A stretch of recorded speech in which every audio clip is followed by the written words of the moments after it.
सूरजपुर नाम के गांव में मोहन और सोहिल नाम के दो दोस्त रहा करते थे। दोनों बहुत ही पक्के दोस्त थे। वो दोनों बचपन से ही एक दूसरे के साथ खेलते, स्कूल जाते। धीरे धीरे वो दोनों बड़े हो रहे थे।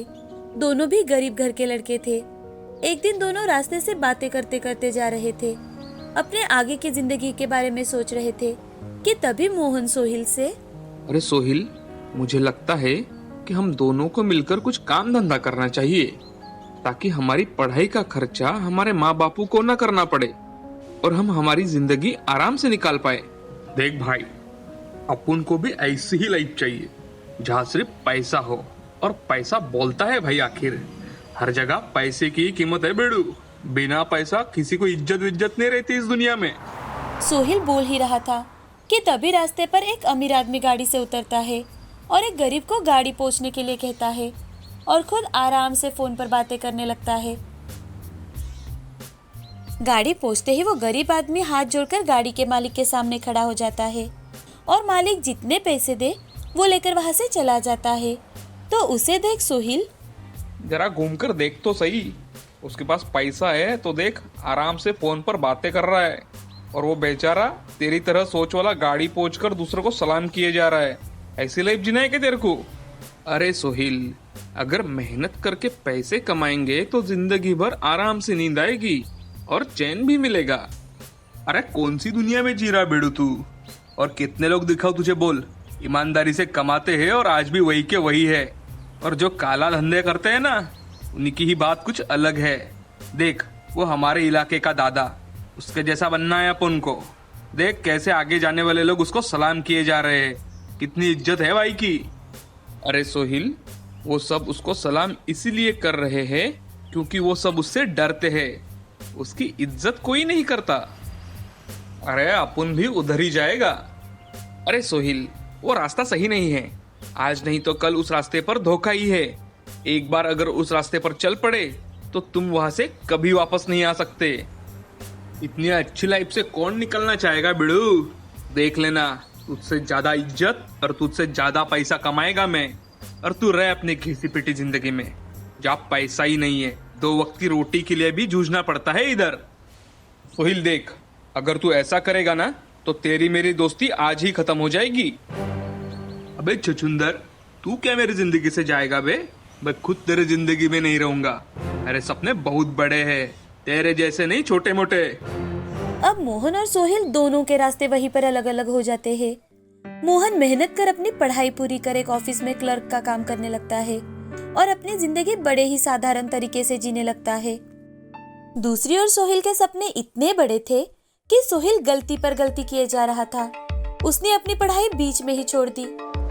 शुरू शुरू में सोहिल भीड़ में औरतों के गले की चेन निकालना, उनकी पर्स चुराना, ये काम करता। धीरे धीरे कर उसकी हिम्मत इतनी ज्यादा बढ़ जाती है कि वो अब अपने साथ कुछ लोगों को लेकर डकैती जैसे काम करने लगा था। अब उसके पास सब कुछ था, घर, गाड़ी, पैसा, वो जो चाहे वो कर सकता था। एक दिन वो कहीं जा रहा था कि तभी उसे मोहन दिखाई दिया। तो वो गाड़ी रोककर अपना गॉगल निकाल कर मोहन से, अरे बेड़ू, तू तो मोहन ही है ना?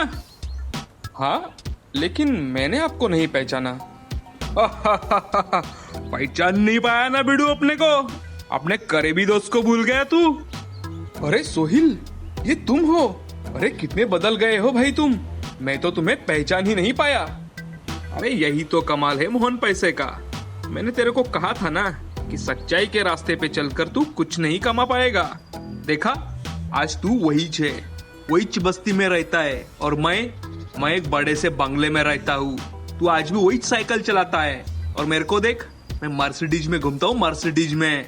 हाँ सोहिल, ये तो बहुत अच्छी बात है। मैं तेरे को अभी भी बोल रहा हूँ, मेरे साथ चल, दोनों मिलकर मजा करेंगे, मजा। बहुत पैसा कमाएंगे, पूरा राज करेंगे इस शहर पे। नहीं दोस्त, ये बहुत अच्छी बात है कि तुम्हारे पास सब कुछ है, लेकिन मैं अपनी जिम्मेदारियों से भाग नहीं सकता। मैं अपनी जिंदगी में बहुत खुश हूँ। मुझे एक बेटा है। मैं अपने पिता से आगे गया, मेरा बेटा मुझसे भी आगे जाएगा। मैं इसी में खुश हूँ। अच्छा बेटा, तेरे को नहीं आना है ना, मत आ, लेकिन तुम्हारे बेटे के लिए उसके अंकल की तरफ से एक छोटा सा तोहफा है ये। सोहिल अपनी जेब से पैसे का बंडल निकालकर मोहन के हाथ में दे ही रहा था कि तभी मोहन नहीं सोहिल, मैं अपने घर में पाप की कमाई का 1 रुपया भी नहीं आने देना चाहता। अब मैं चलता हूँ। मेरे घर वाले मेरी राह देख रहे होंगे। अगर मुझे देर हो जाए तो वो चिंता में पड़ जाते हैं। अब मोहन अपनी साइकिल पर बैठकर वहाँ से चला जाता है और सोहिल अपने बचपन की यादें अपनी आंखों में लेकर वहीं पर खड़ा रह जाता है। सोहिल उदास मन से अपनी गाड़ी में बैठ जाता है और अपने बचपन के दिन याद करने लगता है। कैसे उसकी माँ और पिताजी उसके लिए परेशान हुआ करते थे, मेहनत कर उसके लिए जो कहे वो लेकर आते थे। अब वो मन ही मन मोहन साला हमेशा से सही बोलता है। वो हमेशा कहता है कि जिंदगी एक ही बार मिलती है अपन को, उसे अच्छे से जीना चाहिए, अपन के लोगों के बीच में जिंदगी गुजारनी चाहिए। लेकिन मैं तो इन पैसों के पीछे पड़ा रहा। आज मोहन ने मुझे सच्चाई तो बता दी। मेरे पास गाड़ी है, बंगला है, लेकिन साला मेरे साथ रहने वाला भी कोई नहीं है। बिल्कुल अकेला है मैं, अकेला। अब उसे अपने किए पर पछतावा होने लगा। लेकिन जिंदगी की दो राहें होती है, अच्छी और बुरी। अच्छाई हमेशा अलग अलग रास्ते दिखाती है, लेकिन बुराई सिर्फ एक बार ही रास्ता दिखाती है। उसमें इंसान जा तो सकता है, लेकिन अगर वो वहाँ से बाहर आना चाहे तो नहीं आ सकता। इस कहानी से हमें यह सीख मिलती है कि सच्चाई का रास्ता कांटों से भरा जरूर होता है, लेकिन आखिर में जीत उसी की होती है और आखिर में उसके हाथ मुलायम गुलाब की पंखुड़ियों से भर जाते हैं। एक समय की बात है, एक कविता नाम की औरत अपनी बेटी जया के साथ रहा करती थी। कविता के पति जया छोटी ही थी तब भी गुजर गए थे, इसीलिए कविता सिलाई बुनाई करके अपने घर का गुजारा किया करती थी। जया एक सुंदर और सुशील लड़की थी। उसे पेंटिंग करने का बहुत शौक था। वो जब भी पेंटिंग करने लगती तो उसे भूख प्यास किसी का भी ख्याल नहीं रहा करता था। ये देख उसकी माँ बहुत चिढ़ा करती थी। एक दिन जया अपना सामान लेकर एक पहाड़ी पर गई। वहाँ रुककर बहुत अच्छी पेंटिंग बना रही थी। तभी कविता उसे ढूंढते हुए वहाँ आई। जया, मैंने तुम्हें कितनी बार बताया है कि ये फालतू की पेंटिंग में अपना समय मत गवाओ। तुम सिलाई बुनाई सीख लोगी तो तुम आगे जाकर कुछ कमा सकती हो। माँ, मुझे सिलाई कढ़ाई करना अच्छा नहीं लगता, मैं पेंटिंग ही करूँगी। क्या तुम्हें मेरी बात समझ में नहीं आती है? माँ, मुझे पेंटिंग करना बहुत अच्छा लगता है, मुझे सिलाई बुनाई नहीं करनी। अगर तुम सिलाई बुनाई नहीं करोगी तो तुम्हारा आगे क्या होगा? तुम खुद का पेट कैसे पालोगी? माँ, मुझे अभी के लिए पेंटिंग करने दो। तुमसे तो बात करना ही मूर्खता है। मैं जा रही हूँ। मैं मेरा पेंटिंग खत्म हो जाने के बाद आ जाऊंगी माँ। कविता वहाँ से गुस्से में चली जाती है।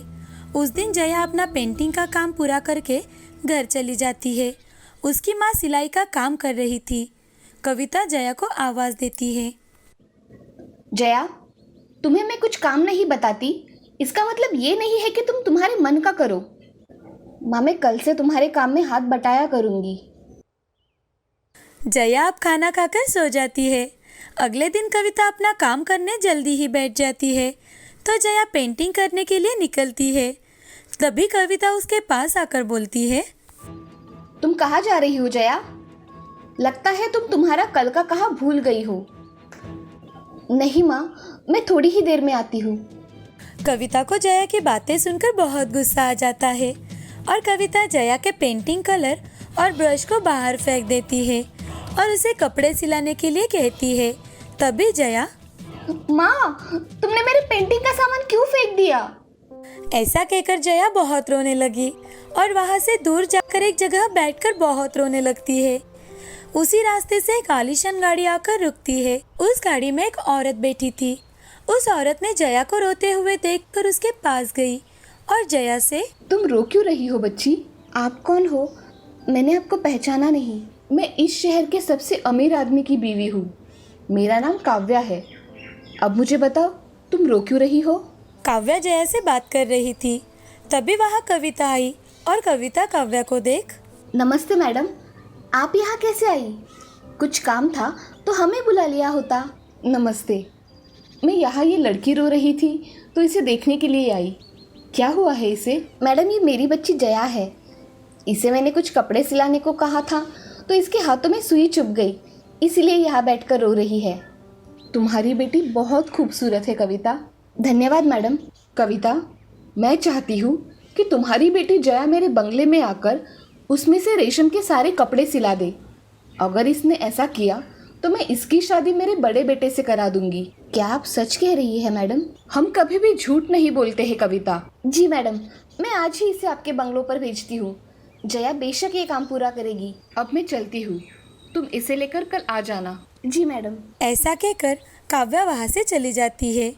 अगले दिन कविता जया को लेकर काव्या के बंगले पर चली जाती है। वो बंगला कम राजमहल ज्यादा लग रहा था। वो बहुत ही बड़ा था। उस बंगले में जाकर कविता और जया सारा बंगला देखती है। बंगला बहुत ही खूबसूरत था। तभी काव्या वहाँ आ जाती है। काव्या को देख Kavita, good morning madam. Good morning, आइए यहाँ बैठिए। Good morning madam. Good morning मेरी बच्ची। तुम्हें तुम्हारा काम पता है ना? जी मैडम, मुझे पता है। काव्या एक नौकर को बुलाती है और जया को कपड़े सिलवाने के लिए कमरे में लेकर जाने के लिए कहती है। तभी काव्या जया से, ये सारे कपड़े तुम्हें बहुत अच्छी तरह से सिलवाने हैं। तुम्हें इसके लिए 1 महीने का समय दिया जाता है। अगर तुमने ये सारे कपड़े सिलवा दिए तो तुम मेरे बेटे की पत्नी बनोगी। ठीक है मैडम। ऐसा कहकर जया उस कमरे को देखती है। वो कमरा बहुत से कपड़ों के गट्ठों से भरा हुआ था। वो कपड़े देख जया खुद से, मैं इतने सारे कपड़े कैसे सिलवाऊं? मुझे तो ढंग से कपड़े सिलवाने भी नहीं आते। जया मन में सोच ही रही थी। सोचते सोचते वो कमरे में जाकर बैठ जाती है। अगले दिन काव्या उस कमरे में आती है तो जया ने कुछ भी काम नहीं किया हुआ था। ये देख, जया, तुमने कुछ भी कपड़े नहीं सिलवाए? मैडम, मुझे कल थोड़ा अच्छा नहीं लग रहा था, इसलिए मुझसे कुछ काम नहीं हुआ। ठीक है, कोई बात नहीं मेरी बच्ची। काव्या वहाँ से चली जाती है। तभी वहाँ बैठकर जया सोचने लगती है, मैं इतने सारे कपड़े कैसे सिलवाऊं? मुझे तो ढंग से कपड़े सिलवाने भी नहीं आते। जया एक जगह बैठकर सोचने लगती है। तभी उसके पास एक बूढ़ी दादी आती है। वो जया से, मैं तुम्हारी मदद कर सकती हूँ, मगर तुम्हें मुझे अपने शादी में बुलाना होगा और अपने पति से मेरी पहचान करवा के देनी होगी। आप इसके बदले में मुझसे क्या चाहती है? मैं दिखने में बहुत बदसूरत हूँ, इसलिए कोई भी मुझे त्योहार या शादियों में नहीं बुलाता। मेरी बदसूरती की वजह से मुझे हमेशा टाला जाता है। इसी वजह से मैं तुम्हारी मदद करूंगी और तुम मुझे तुम्हारी शाही शादी में बुलाना। ठीक है, मैं आपको मेरी शादी में जरूर बुलाऊंगी और आपको वहाँ मान सम्मान भी मिलेगा। ठीक है, अगर तुम मुझसे वादा करती हो तो मैं तुम्हारे ये सारे कपड़े सिलाने में मदद करूंगी। ठीक है दादी, मैं वादा करती हूँ। ये सारे कपड़े मैं 10 दिन में सिलवा दूंगी। ठीक है दादी। जया दादी को कपड़े सिलवाने में मदद करती है। उसकी मदद से बूढ़ी दादी बहुत ही अच्छी ड्रेस सिलवाती है। उसे देख जया बहुत खुश हो जाती है। अगले 10 दिनों में दादी हर रोज आकर कपड़े सिलवा दिया करती थी। एक दिन काव्या जया के कमरे में आने के लिए निकलती है। तभी दादी को किसी के पैरों की आवाज आती है। ये देख दादी अदृश्य हो जाती है और जया अपना सिलवाने का काम करती है। उसे काम करते देख काव्या, बेटी जया, तुम दिन रात काम कर रही हो क्या? थोड़ा आराम भी कर लिया करो। मेरा जब तक काम पूरा नहीं हो जाता तब तक मुझे चैन की नींद नहीं आती। ठीक है जया। काव्या वहाँ से चली जाती है। तभी दादी फिर से आकर सिलवाने का काम करने लगती है। उसका काम देख जया बहुत खुश होती है। 10 दिनों बाद जया के कमरे में सभी कपड़े सिलवा के हो गए थे।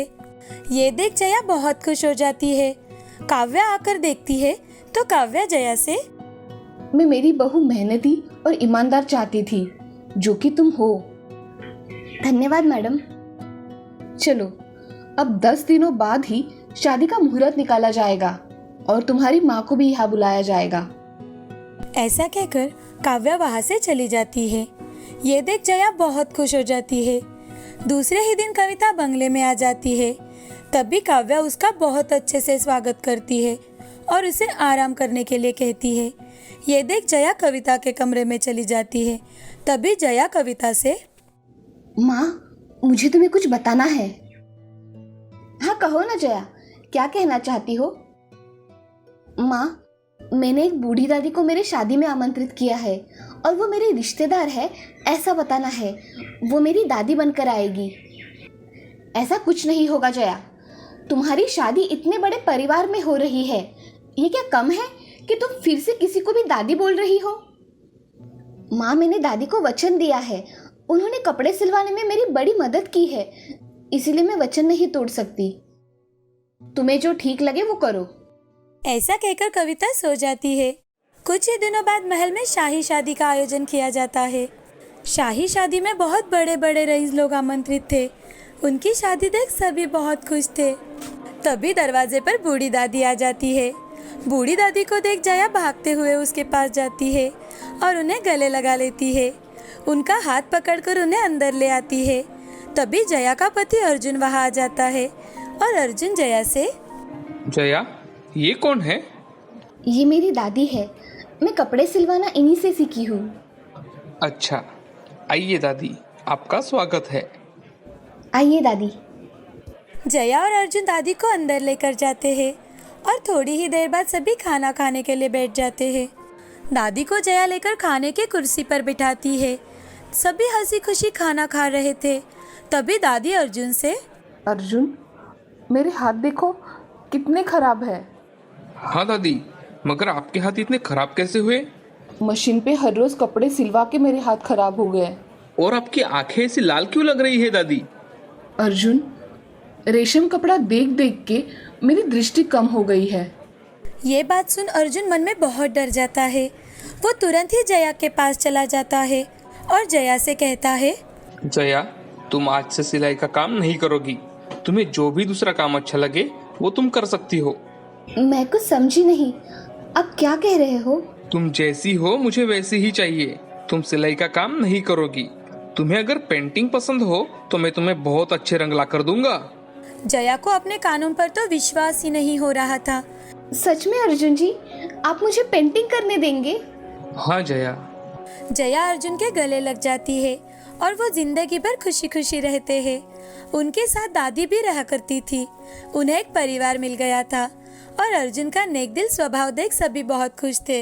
इस कहानी से हमें ये सीख मिलती है कि जिंदगी में हमेशा हमारा किया हुआ वादा निभाना चाहिए और जिंदगी में कभी भी किसी को फंसाना नहीं चाहिए।